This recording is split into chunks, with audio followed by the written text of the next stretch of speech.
नमस्कार. समजा आपल्या समोर एका इमारतीचा फक्त नकाशा आहे आणि त्या नकाशावरून आपल्याला त्या इमारतीच्या संपूर्ण इलेक्ट्रिकल वायरिंगसाठी लागणाऱ्या साहित्याची एक अचूक यादी बनवायची आहे. हे कसं करणार? हाच तो प्रश्न आहे ज्याच्या भोवती इलेक्ट्रिकल एस्टिमेशन फिरतं. माइंडस्टिक्स फाउंडेशन ट्रस्टने तयार केलेल्या या सादरीकरणात आपण हीच प्रक्रिया सोप्या टप्प्यांमध्ये समजून घेणार आहोत. तर आज आपण काय काय पाहणार आहोत? सगळ्यात आधी आपण अंदाजपत्रकाची कला म्हणजे नेमकं काय ते समजून घेऊया. त्यानंतर दोन वेगवेगळी उदाहरणं बघूया. पहिलं एका घराच्या ब्लूप्रिंटचं आणि दुसरं एका वर्कशॉप प्रोजेक्टचं. आणि शेवटी या सगळ्यातून काय महत्त्वाचं शिकायला मिळतं ते आपण पाहू. चला तर मग सुरू करूया पहिल्या भागापासून, अंदाजपत्रकाची कला. पण एक मिनिट, हे सगळं इतकं महत्त्वाचं का आहे?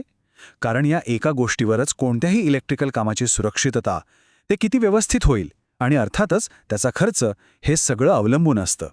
अगदी सोप्या भाषेत सांगायचं झालं तर इलेक्ट्रिकल एस्टिमेशन म्हणजे कागदावरच्या नकाशाला खऱ्याखुऱ्या वस्तूंच्या शॉपिंग लिस्टमध्ये बदलणं. यात प्रत्येक वायरची लांबी, प्रत्येक स्विचचा प्रकार, अगदी प्रत्येक लहान सहान स्क्रूपर्यंतचा हिशोब करावा लागतो. हे सगळं थिअरीमध्ये ऐकण्यापेक्षा चला एका प्रत्यक्ष उदाहरणाकडे वळूया. हे समजायला जास्त सोपं जाईल. आपण बघणार आहोत एक सामान्य 3 फेज घरगुती वायरिंगचा प्रोजेक्ट. आता इथे बघा, दोन प्रकारचे नकाशे आहेत. डावीकडचा जो ॲक्सेसरीज डायग्राम आहे तो फक्त सांगतो की कोणत्या वस्तू कुठे लावायच्या, म्हणजे लाईट कुठे, पंखा कुठे. पण खरा महत्त्वाचा आहे उजवीकडचा लेआउट डायग्राम. हा आपल्याला वायरिंगचा नेमका मार्ग दाखवतो, म्हणजे भिंतींवरून आणि छतावरून वायर नक्की कशी जाणार आहे ते यातून कळतं. ठीक आहे, तर आता नकाशावर वायरिंगचा मार्ग तर ठरला. मग पुढची पायरी काय? आता सुरू होतं खरं काम, ते म्हणजे मोजमाप करण्याचं. आता वेळ आली आहे या नकाशाचं रूपांतर मीटर आणि संख्येमध्ये करण्याची. हे मोजमाप करताना मुख्यत्वे 3 गोष्टी लक्षात ठेवायच्या. एक आहे व्हर्टिकल रन, म्हणजे जमिनीपासून छतापर्यंतची सरळ उंची. दुसरी आहे हॉरिझॉन्टल रन, म्हणजे भिंतीवरून जाणारा आडवा अंतर.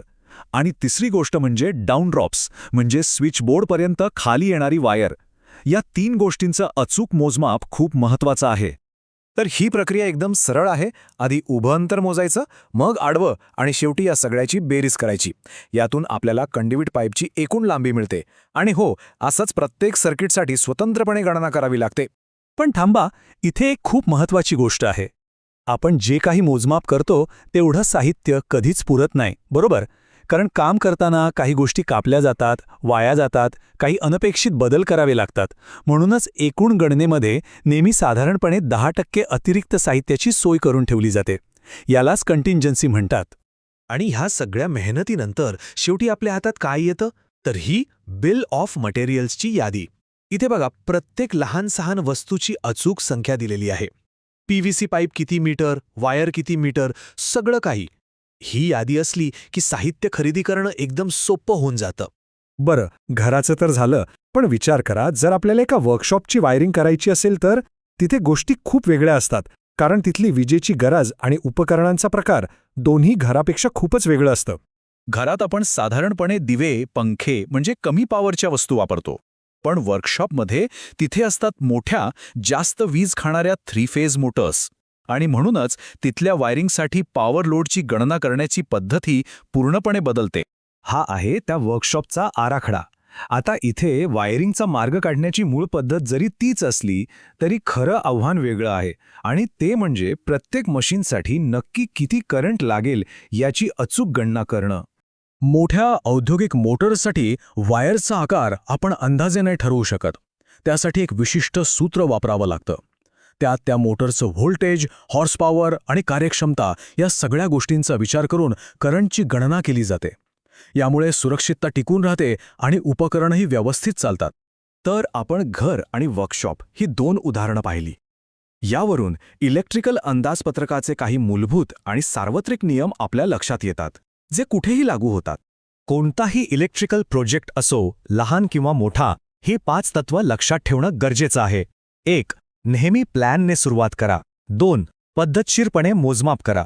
3. प्रत्येक सर्किटचा हिशोब वेगळा करा. 4. नेहमी 10% अतिरिक्त साहित्याची तरतूद करा. आणि 5. शेवटी एक तपशीलवार यादी तयार करा. हीच यशस्वी आणि सुरक्षित कामाची गुरुकिल्ली आहे. तर ही झाली मूलभूत तत्व. आणि यातून पैसे वाचतात आणि सुरक्षितता वाढते हे खरं आहे. पण जरा विचार करा, एखाद्या खूप मोठ्या आणि गुंतागुंतीच्या साईटवर काम करताना एका तज्ज्ञाला या गणिताच्या पलीकडे जाऊन आणखी कोणत्या गोष्टींचा विचार करावा लागत असेल, जसं की तिथलं वातावरण किंवा जागेवरच्या इतर अडचणी? हा प्रश्न नक्कीच विचार करण्यासारखा आहे.